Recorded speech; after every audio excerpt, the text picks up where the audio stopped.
Taarifa ya kusikitisha, taarifa mbaya ambayo kila moja baada ya kuweza kupata taarifa hiyo katika nchi ya Burkina Faso tumeweza kupokea malalamiko mengi sana, na nafikiri ni issue ambayo bado inaendelea kufuatiliwa zaidi na ipo kwenye uchunguzi. Na unaambiwa taarifa yenyewe ni kwamba mke ama mwanamke wa zamani wa Ibrahim Traore, na zungumzia kwa sasa, ambaye tunaweza tukampa jina kwamba ni mwanamke wake wa kambo aliyewahi kuweza kuishi naye, unaambiwa tayari aliweza kufanywa kitendo cha ukatili, kitendo cha unyama, yani kuweza kuteketezwa na watu wasiojulikana. Na nafikiri imekuwa ni kama ishara ya watu ambao kwa sasa wanampinga Rais Ibrahim Traore, ama pia watu ambao muonekana kuwa ni maadui wakubwa wa Ibrahim Traore, ni kama kuweza kumpa ujumbe, yani mwamba, kwamba awe makini na yale anayoyafanya. Na ndio maana wamejaribu kupita kila njia, wanajaribu kutumia kila njia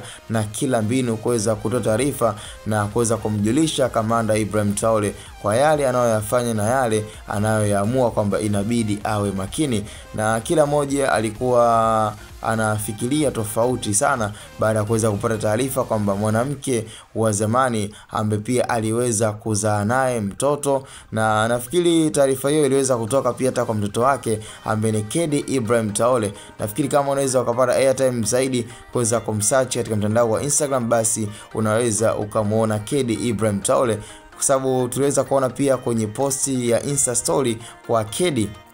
Ibrahim Traore ambaye ni mtoto wa Ibrahim Traore kabisa, mtoto wa kike ambaye aliweza kuposti kwenye mtandao wa Insta story, huku akiweza kuzungumzia ni aina ya kifo kilichoweza kutokea kwa mama yake wa kambo, ama pia mama yake wa zamani ambaye kihalisia sio mama yake mzazi, ila kwa Ibrahim Traore ameweza kumchukulia kama mwanamke wake aliyewahi kuishi naye na aliweza pia kuzaa naye mtoto mdogo. Na hiyo unavyoiona hapo, hiyo ni moja ya picha ambayo tayari iliendelea kuishi katika moyo wa Ibrahim Traore. So ni taarifa ambayo kila mmoja ameweza kuipokea in a negative way, kwa kuweza kuangalia, je, ni wakina nani wanaohusika, ama ni nani anayehusika na chuki kubwa ambayo anaendelea kutafuna familia ya Ibrahim Traore, kamanda ambaye kwa sasa tunamtegemea kama rais wetu wa Afrika, na sio tu rais wa nchi ya Burkina Faso. Cha msingi tukutane kwenye comment ni Hotboy Media.